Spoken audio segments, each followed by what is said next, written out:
Reality observation, now and then. Who was Rudolf Virchow?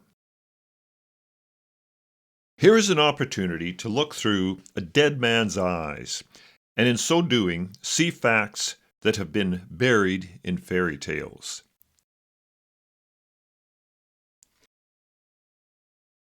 The core of the proof box presentation is the under-our-noses reality of a seemingly unbelievable, for a human mind at least, existence of life, made even more unbelievable by the accompanying integrated, vitally essential, and huge life support system.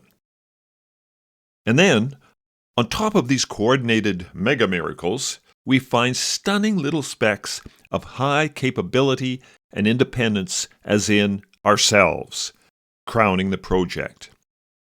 Now note, look all around you. Look into the distance. These things are a done deal. We and everything else have arrived. The complexity and scale of the obvious is beyond human comprehension. The number and layers of essentially integrated systems blow off by chance dreamers like dust particles in a gale. The reality documented and shocking mega creativity capacity of God and the total, as in everywhere, reality of God are facts and should impact any thought or viewpoint. Any thinking that we are not in the pocket of a super being is clearly a dingbat escape into a dreamland that has no meaningful traction and will eventually evaporate like morning mist. And if we have been given unrequested existence as free individuals, what does that say for the total game plan and our future? A lot of thought, time, and effort has gone into our kick at life. When an obviously intelligent agent goes heavy on investment, is it reasonable to assume that the agent expects a return on the investment? How do you know that such is the case? Because your day-to-day and second-by-second experience cannot be explained any other way. Just so stories that are universally popular and masquerade as fact melt into their fictional schmaltz when evaluated by universally available, but only rarely utilized, common sense. Yet the prevalence and intensity of the delusionary chaff storm is amazingly effective at debilitating and more often totally blinding most human minds to the obvious. At this point, I want to roll the clock back to the time of Charles Darwin, Louis Agassiz, and Rudolf Virchow. Read the current Wikipedia coverage of Charles Darwin.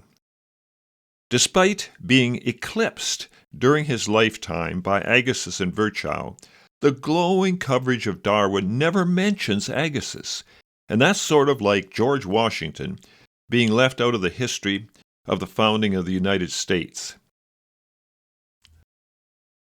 Not surprising that Virchow doesn't show up in relation to modern views of Darwin, but it is helpful to point out that the widespread deification of Darwin has occurred in fairly recent times.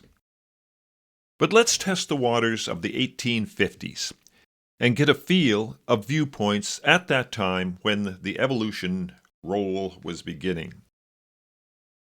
Thought fads and groupthink patterns come and go, and sampling the air prior to the onset of a wave of groupthink helps thoughtful minds to sort out substance from whimsical blather and fad blindness.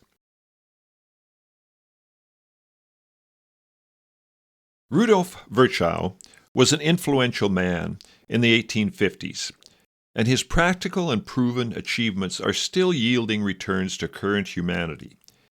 He was one of the 19th century's foremost leaders in medicine and pathology, He was also a very influential public health activist, social reformer, politician, and anthropologist. His opinions on Darwin's theorizing is relevant. Virchow was no fool, and his reality achievements drive that fact home to any thoughtful observer. Here was a guy of substance, worth listening to. Current reviews have this to say. His main contributions to medicine emanated from his observational skill and abilities to accurately deduce cellular processes that contributed to both health and disease. Many of his observations remain accurate to this day, and scientists are, in many instances, only beginning to unravel the molecular pathways underlying the observations made by this physician nearly 150 years ago. Louis Agassiz and Rudolf Virchow had a similarity in that neither was very religiously motivated, and both were very oriented to observing the realities around them and working with those realities while avoiding unsupported theorizing. Virchow, I understand, was an agnostic, and I'm not sure how he rationalized the mechanics of life and the physical support systems essential to life, but he apparently stated that it was his desire to attain no less than a universal knowledge of nature from Godhead to stone. He appreciated the system nature of life and realized that sickness needs to be seen as the breakdown of individual subsystems. An entire organism doesn't get sick, only certain cells or groups of cells. He used microscopes extensively and encouraged their use. He solidified the understanding that every cell stems from another living cell. Right there, Virchow would have realized that even the simplest cell, no cell being anywhere close to simple, had to have a start somewhere, not to mention requiring all the external living support systems needed to keep it alive once it was formed. Many people at that point in time held the ignorant belief that spontaneous generation of life could occur. Witness maggots suddenly appearing in rotten meat. Virchow could see that this was simplistic, superstitious nonsense, and his cellular observations were and are accurate. Impressive that, even that long ago, this reality was clearly recognized. I am unsure of the exact circumstances surrounding Virchow's statements about Charles Darwin being an ignoramus, and that evolution proponent and former student of Virchow's, Ernest Haeckel, was a fool. But apparently he made it well known that such was his evaluation. He related to a close friend, "On the subject of Darwinism, I don't believe in all this. If I lie on my sofa and blow the possibilities away from me, as another man may blow smoke from his cigar, I can, of course, sympathize with such dreams. But they don't stand the test of knowledge. Haeckel is a fool. That will be apparent one day. As far as that goes, if anything like transmutation did occur, it could only happen in the course of pathological degeneration." A year before his death, Virchow stated, "The intermediate form is unimaginable, save in a dream. We cannot teach or consent that it is an achievement that man descended from the ape or any other animal."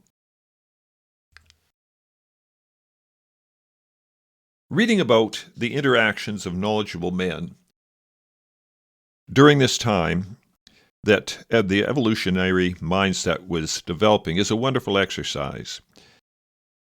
If you lived at that time, what would you believe? Who would you listen to? What information on the topic has come to light since? Are claims that evolution has been supported by an increase in knowledge valid? Or has the increase in knowledge of the mechanical complexity and system interdependence of life made it even more obvious that Haeckel was a fool and Darwin was an ignoramus? Transmutation was a hot topic in the latter 1800s. Scientists were becoming increasingly aware that plants and animals did change and adapt to their environment and circumstances. It was also increasingly obvious that the Earth and life was far older than the popular, religiously based 6,000-year viewpoint. The complexity and interdependence of life was also becoming increasingly obvious, and men like Darwin found it impossible to believe that the complexity and scale of all this could come about in a very short time period. Plug in Darwin's unease about certain popular religious doctrines that he accepted as being basically valid, but horrifically negative. And natural selection and evolution seemed like a viable theory to patch a tidy and more optimistic package together, even if neither the problem nor the solution made any sense. But transmutation wasn't the open-ended force that was pictured by evolution enthusiasts. Rather, it was and is a highly remarkable but limited design feature that proves that life is even more complex and crafted than was believed prior to transmutation being recognized. Agassiz and Virchow were reality-connected and didn't have a theoretical agenda to push and could see the folly of the transmutation overplay. So, as part of the proof box exercise, read some history and appreciate that highly credible minds, decades ago and prior to the widespread adoption of group think, theory, acceptance, made it very obvious that they saw the developing momentum as pathologic. Common sense was in force back then. Common sense is still in force. Certain types of impossible never occur. But when you see proof that there is a type of impossible right under your nose, then further thought and study is in order. The proof box exercise deals with this issue. I have included this short coverage of Rudolf Virchow in that his name will come up in other mini chapters in the box presentation. When you hear the line that all knowledgeable scientists accept and the reality of evolution, let Rudolf Virchow remind you that you may be listening to the ranting of an agent of a large body of individuals, each of whom may be seen as being an ignoramus or a fool, floating in a dreamland insulator and unable to appreciate true and obvious reality.